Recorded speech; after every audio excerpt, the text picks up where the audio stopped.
나는 그래서 우리 애들을 교육할 때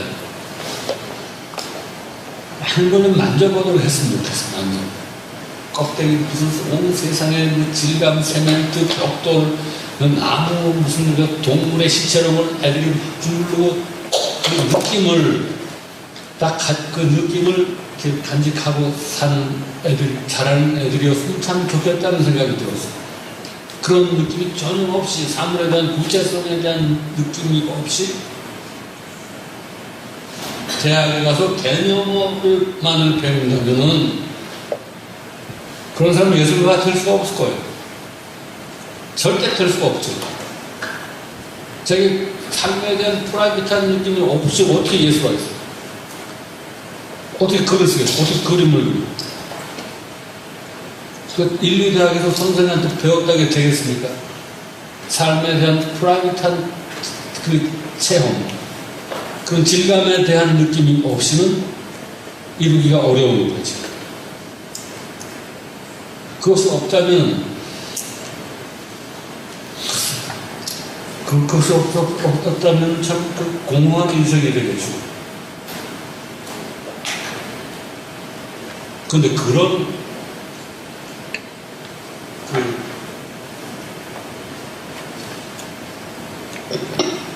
프라이빗한 느낌, 그 세상에 대한 구체적인 일차적인 느낌만 가지고 모든 것이 다 이루어질 수는 없는 것이지만 우선 기본적으로 그런 것이 있어야 된다고 생각하는 것입니다.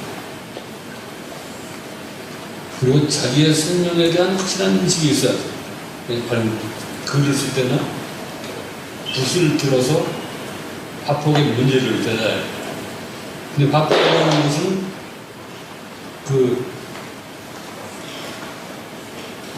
현실의 일부이기는 하지만 그 현실 그 자체는 또 아닌 것입니다. 근데 화가가 물감을 붓을 들어서 물감을 찍어서 화폭에 한 척을 문지르잖아. 그것은 나의 육체가 하는 동작이에요. 내 팔이라는 나의 살아있는 이 몸팔의 근육이 하는 거예요. 그것이 팔의 근육이 한 획을 그음으로써 이 세계를 바꾸는 거예요. 그것이. 그러니까 한 획이 그어지기 전에는 그 화폭은 무의미한 것이죠. 무의미한 거예요.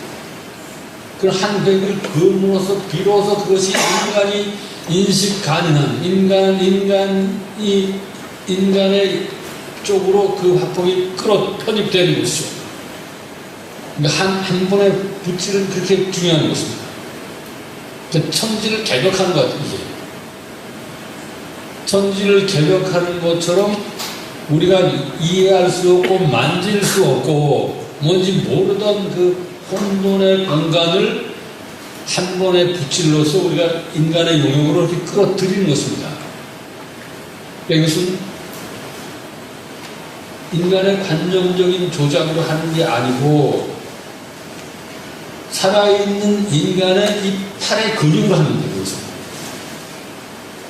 죽은 사람 못해요. 그러니까 생명의 힘이 거기 들어가 있는 것이죠. 그리고 팔의 근육 안에 그 붓질을 하는 팔의 근육이 그의 마음을 통합하고 있는 것이죠. 그러니까 한 번에 붓질을 할 때 놀라운 일이 벌어지는 그 안에. 그것은 마치 아까 얘기했듯이 바이올린을 연주하는 자가 소리를 땡겼을 때 전혀 낯선 소리가 튀어나온 것과 똑같은 것이죠. 우리가 전혀 지금까지 아무도 경험해 보지 못한 낯설고 새로운 것이 팍 올라오거든요. 한 번에 붓질이 같은 것입니다. 그것은 아주 무서운 일이고, 그것은 아주 휘바람 나는 일이고, 아주 겁나는 일이죠. 그런 것들이, 그런 겁나는 시간들, 그런 두려운 시간들이 매일매일 우리들 앞에 다가오고 있는 것입니다. 그 중에서 제일 놀라운 것이 전에 말씀드린 시간인 것입니다. 난 시간을 묘사하려고 그 여러 번 노력을 했다면 대부분 실패했죠. 시간이라는 거.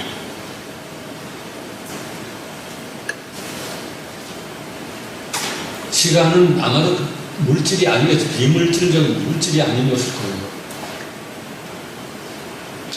근데 시간은 모든 그 시간은 그것이 물질이 아님에도 불구하고 모든 물질을 변화시켜버리는 거죠. 그러니까 엄청난 작용을 하고 있는 거죠. 우리가 당구를 칠 때도 당구 공과 공 사이에 시간이 작동이 되는 거죠. 그 시간은 그럼 우리가 김치떡, 된장떡 속에서도 무언가의 작용을 하면서 그 진료를 바꿔놓는 것이죠. 근데 그 김치떡이나 된장떡이나 당구공 사이에서 시간이 어떤 법칙으로 작동이 되는지에 대해서 우리는 아는 것이 없어요.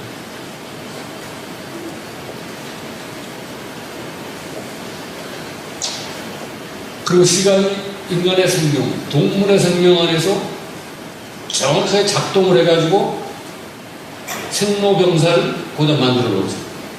아무도 도망갈 수가 없고 어떤 놈도 예외적 자리를 차지할 수가 없는 그런 놀라운 질서를 만들어 놓은 거죠. 근데 시간이 어떻게 그 작동하는지 우리가 알 수가 없는 거죠.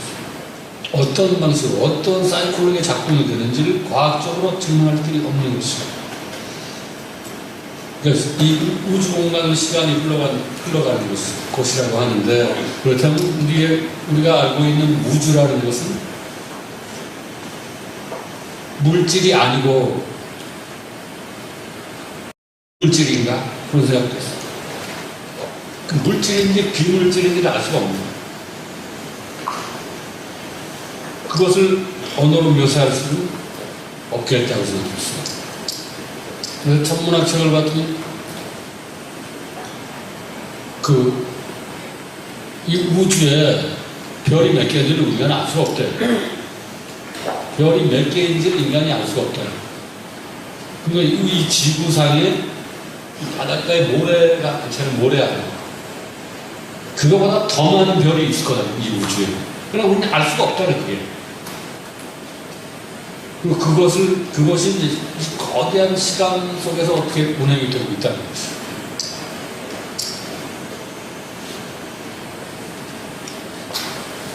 근데 얼마 전에 그 신문을 봤더니 미국 인공위성이 토성 쪽에 가서 지구 사진을 찍었는데 정말 바늘끝만한 지구가 보이더군요.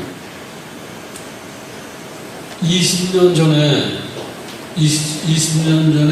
미국이 쏘아 올린 로켓가 인공위성이 지금 명왕성 쪽으로 접근하고 있답니다. 태양계의 맨 마지막 별인 명왕성 쪽으로 이 인공위성이 접근하면서 미국 우주본 패사데나에 있는 미국 우주본부에다 신호를 보내고 있다. 인공위성 20년 우주공간을 날아가서 지금 명왕성 쪽으로 접근하고 있다는 거죠. 이 위성이 날아간 20년의 공간이라는 것은 그 공간이 하나의 티끝만한 공간이라는 것이죠. 20년 동안 날아가 티끝 같은 공간을 날아갑니다. 파사데나는 그 신호를 지금 받고 있다. 나는 나중에 파사데나 본부가 그런 공개를 했으면 좋겠어. 어떤 신호가 오고 있는지. 파사데나 신호를 받았다는 한번 그 과학 잡지에 나있더라. 그런 것들이 나를 막 설레게 하는 것이죠. 나는 책을 많이 읽은 사람입니다. 근데 나는 내가 책을 많이 읽은 것을 아무 자랑하면서 할 사람이야. 그런 것을 물론 수치스럽게 생각하지 않죠. 내 친구들은 책 한 권 안 읽은 사람 많아요. 책 한 권 안 읽고 대기업에 취직해가지고 높이 출세하는 사람들만 책 한 권도 안 읽었어요. 근데 그 사람들이 나처럼 말을 잘 못하지만 나보다 훨씬 원만한 인격과 아주 정확한 판단과 너그러운 생활태도, 남에 대한 관심을 다 가지고 있어요. 아니고 꼭 책을 봐야만 되는 건 그게 절대 아니에요. 그 사람은 책 한 권도 안 읽어도 매일매일 삶의 현장에서 부닥치면서 그런 지혜와 경륜과 그런 능력에 도달할 수 있는 거예요. 그럼 뭐 책을 꼭 봐야만 그래서 길이 열리고 그런 거 아닙니다. 나는 그런 말을 믿지 않아요. 여러분 학교에 가면 책수가 길이 있다고 그러죠. 책수가 길이 있다고 그러죠. 책수가 길이 있나? 내가 본 거 없던데? 난 책을 많이 읽었는데 없었더니까. 책 속에 그럼 뭐가 있나? 책 속에는 글자가 있죠, 글자. 그 글자가 길인지 아닌지 모르겠어. 아마 그것이 책 속에 뭐 있다는 그런 길이라는 게 있는 점인지 모르겠지만, 사실 인간이 그걸 걸어갈 수가 없다면 길이 아닐 것. 길의 환영일 거죠. 있으나 마나는. 길은 책 속에 있다기보다는 오히려 이 세상의 땅바닥에 있는 것이죠. 땅바닥에 있는 길을 인간이 걸어가는 거죠. 그리고 책 속에 길이 있다 하더라도 그 길을 우리가 끌고 나와서 세상에다 깔아놓고 걸어갈 수 없다면 그 길이 아니겠죠. 책을 읽지 말라고 하는 얘기 아닙니다. 책을 내가 책이 필요 없다고 하는 얘기가 아니에요. 근데 내가 좋아하는 책은 나는 이런 책을 좋아해요. 나는 우선 사실에 바탕한 기록들을 좋아합니다. 문학이나 소설, 시 이런 예술적인 것보다도 어떤 사실에 바탕한 그 보고서, 다큐멘터리, 그리고 실록, 르포, 이런 사실에 바탕한 것들. 그리고 더 좋은 책들은, 내가 좋아하는 책들은 기술서적들이에요. 나는 이런 얘기하면 여러분들이 좀 의아하게 생각할지 모르지만, 나는 항해사 시험 문제를 잘 봐요. 항해사가 되려면 시험 봐야 되잖아요. 그 국가고시 문제가 있어. 교보문고 기술 코너에 가면 이런 책들이 있어. 아니면 비행기 조종사가 되는 책. 아니면 소방관들이 실제로 불을 끌 때 어떻게 끄야 하는가 하는 소방관 실무 교본, 그런 책들을 좋아하죠. 아니면 연파 농업 대원. 항해사 실무 지침, 실무 교본 같은 책을 보면 나는 너무나 감동을 받아요. 이 깜깜한 밤바다에 인간이 배 끌고 나갔는데 갑자기 파도가 칠 때, 태풍이 불어오고 파도가 산더미 같은 파도가 들어올 때 인간은 그 밤바다를 어떻게 통과해야 되는지 못 살았어요. 참 놀라운 거죠. 나는 그런 책을 보면은 내가 이해할 수 있는 것은 한 5분의 1밖에 안 돼요. 기술적인 것, 이런 디테일은 몰라요. 엔진이나 기관은 어떻게 하라 이건 모르는데 그 방향은 알 수가 있어요. 그 파도가 막 들어오면은, 파도가 들어오면 배가 이렇게 깔아앉아요. 안 보여요. 그리고 파도 위로 다시 올라오고 있어요. 그러니까 파도 속에서 배는 정말 가라앉을 것 같은 거예요. 파도의 고를 따라서 내려갔다가 또 올라왔다. 이걸 이제 밤새 반복을 해야 되는데, 그때 선장은 만시 이 뱃머리를 파도에 직각으로 들이박으라고 써놨어요. 파도가 큰 파도가 닥치는데 배를 옆으로 대면, 옆으로 맞으면 배가 바로 가까이, 바로 엎어져 버릴 겁니다. 그러니까 파도가 들어오면 대가리를 90도로 거기다 대고 이렇게 타 넘어가 하나씩. 피할 생각을 말고 정면으로 대가리를 박는 것이 가장 안전하다. 왜냐면 배 옆구리를 맞으면 바로 엎어지니까. 그런 거를 보니까, 야, 참, 그 밤바다를, 그 사나운 밤바다를 치고 나가는 인간의 그 몸의 동작이 거기 보이잖아요. 나는 그런 것들이 참 아름답다고 생각했어요. 그 소방관들도 불 끌 때, 요새는 큰 불이 잘 안 나죠. 그래서 스프링클러가 좋고, 그 연료가 많이 좋아져가지고 큰 대형 화재가 잘 안 납니다. 근데 전에는 이제 스프링클러가 장치가 없었고 그 방마다 연탄을 뗐어요. 대형 화재가 많이 나죠. 지금은 훨씬 좋아요.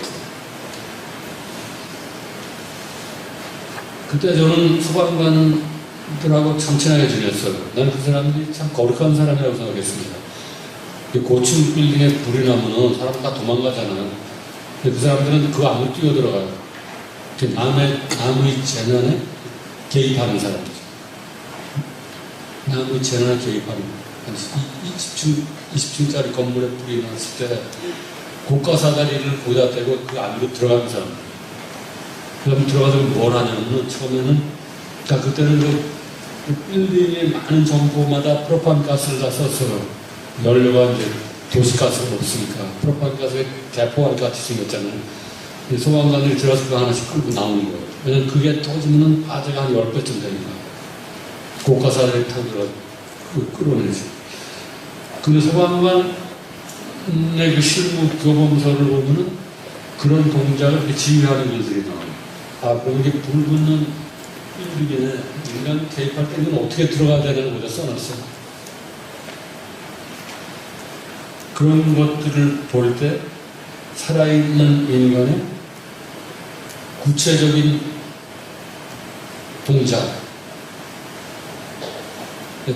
화형 속에서 인간이 살아남기 위해서 어떤 동작을 해야 되는지 그런 동작을 구체적으로 써놓은 글들이 아주 아름답게 느껴졌거든요. 그것은 정말 그렇게 개념에 의지해서 사는 사람들은 알 수가 없는 아름다움일 겁니다. 저는 개념에 의지해서 사는 사람들은 참 속되고 그것은 무지몽매하고 게으른 자들이라고 생각해요. 공부를 열심히 한다고 자기 생각하죠. 개념에 대한 공부. 그건 전혀 공부하는 게 아니고 게으름 부리는 거라고 나는 봤어요. 지금 열심히 공부한다고 생각하지만. 나는 매일 바다에 나가 있으니까 나는 뭐 논다고 하겠지만 나는 또 치열하게 공부하는 거예요. 근데 공부의 길 끝이 안 보이는 것들이죠. 그것을 개념화할 수가 없는 그런 공부. 그러니까 서로 가는 방향이 다른 것인데 나는 개념이 인간을 결국 어떤 목적지에 끌어다 준다고는 생각할 수가 없더군요. 저는 앞으로 당분간 더 오랫동안 이런 무질서 속에서 무질서와 혼란 아니면 그 무질서와 혼란이 주는 그 설레임, 그 신바람 그런 속에서 살 수밖에 없는 것이죠. 그러나 저는 그런 무질서가 비록 힘들고 견디기 어려운 거라 할지라도 인간을 익명화시키고 인간을 사물화시키고 인간을 개념에 따라서 분류하는 그런 시대에는 반대하는 것입니다. 저는 반대하는 것. 결사반대하는 것. 비록 내가 외톨이가 되더라도 거기에 따라가지 않는 것이죠. 나의 고립을 두려워하지 않는 것이죠. 나의 힘은 내가 고립을 두려워하지 않는다는 것에 있습니다. 그 외에는 힘은 없어요. 그리고 나는 내 편이 많다고 해서 내가 아늑함이나 편안함을 느끼지는 않아요. 그와 마찬가지로 저는 고립을 두려워하지도 않죠. 나는 숫자가 많다고 해서 숫자가 많다고 해서 사람들의 숫자가 많이 늘었다고 해서 거기서 정의가 발생할 일은 없다고 생각해요.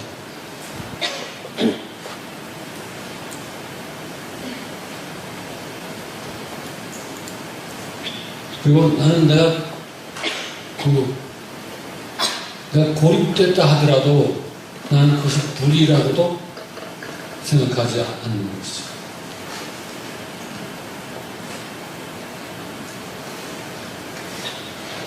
그 인간의 소통이라는 것은 사람들끼리 뒤엉켜가지고 어깨동무를 하고 스크럼을 걸고 같은 구호를 외치는 것은 나는 그것은 소통이 아니라고 생각해요. 나는 소통이 아니라고 믿어 진짜. 인간이 소통하기 위해서는 인간은 서로 이성적인 거리로 떨어져 있어야 된다고 생각하는 거죠. 서로 적당한 거리, 아름다운 거리로 떨어져 있는 자들만이 소통을 할 수가 있는 것이고, 뒤엉킨 자들은 구호를 할 수가 있겠죠.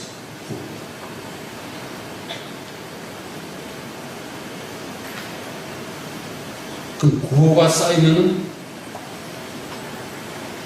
그것은 소통을 가로막는 거죠.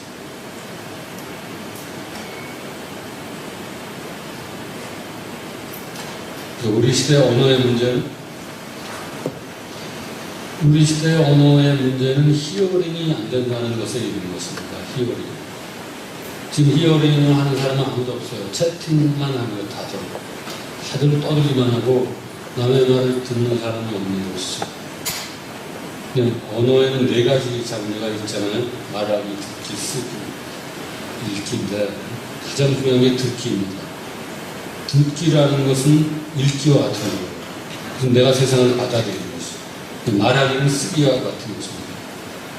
근데 가장 중요한 것은 듣기인 것이죠. 남의 말을 듣는 것. 우리가 어렸을 때 말을 배울 때는 듣기에 박하기 위해서만 배우는 것입니다. 저희 부모의 말을 들으면서 말을 배우는 것이죠. 말을 듣는다는 것은 가장 그 인간의 민주주의의 기본인 것이죠. 근데 우리 학교 언어 교육에서도 듣기는 교육이 없어요.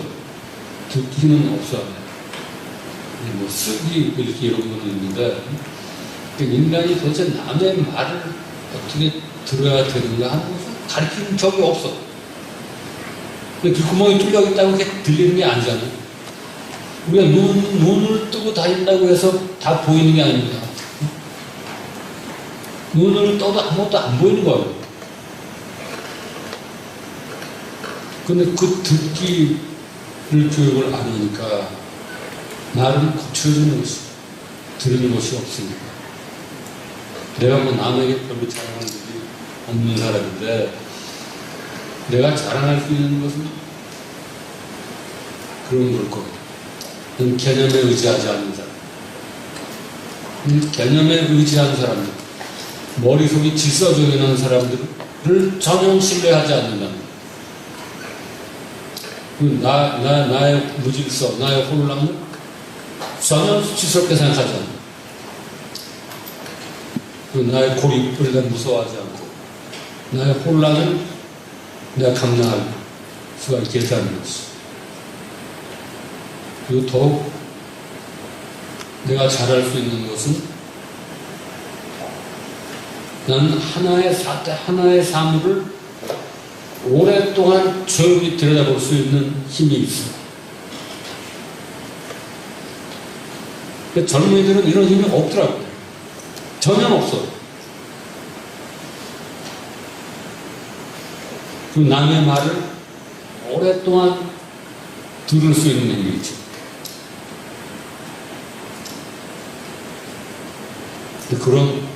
그런 것들은 아마 매우 수동적인, 아주 소극적인 그런 그 삶의 태도일지도 모르겠습니다. 나는 그런 나의 한계, 테두리 안에서 살면서 한 줄 한 줄의 글을 쓰려고 하는 것입니다. 그러니까 나한테 글을 쓴다는 것은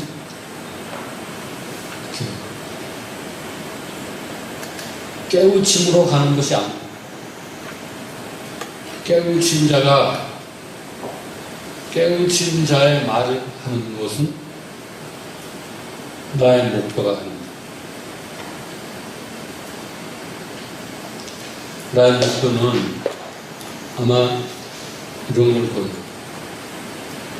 깨우치지 못한 자가 그렇게 불완전한 언어를 가지고 이 불완전한 세상에 대해서 조금씩 말하는 것이죠. 그 이외에는 그렇게 큰 목표가 없습니다. 그러니까 저는 매우 불완전하고 협소한 그 부자유한 영역 안에 갇힐 수밖에 없겠지. 그래서 저는 그 나의 부자유를 내가 기꺼이 감수하면서 살려고 합니다. 남은 여생의 시간을 아껴서